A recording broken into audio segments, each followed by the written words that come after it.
ani a chu wangin tuna kan sum din huna hi chu hetien a midangina an soi tiam thei zoin ti taina hausa pakatin tuizem lian puyan ya heta yen kan khonula te u tuiron sung ro u trin som min chun chuan trin thum zela pung in lak chole huna in nei do ne trin som patum in la chuakang ati a ti chuan an chung tarui ruya nula ho tui chun zat kan secretary no record zela ti chuan November December January tui halman a thathuna lo thengta nula ho kan kapu hei kan tui kha pung nen kan la du to e imitia mang khan an ron ti ta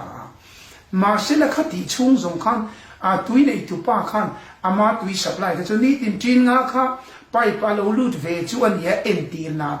kha tin nga kha ka chan to ka ni ti ngai tu alovin mi nan tui chun khom ka ta ve ke mo tiang mai khan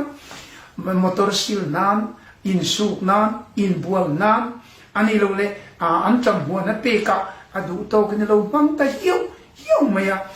January tha lo ne an la hovin an tui ve nan lak don jon tui sem puya an zu bia among noi chin chok mai lo an pu ber khan lo bang zo ta ve maya ti chuan mi tui bareng rengin thil dang ti na tur po om lovin tiang khan angol ta chu tiang chia chu tuna kan finance kan poisan manage na hian ya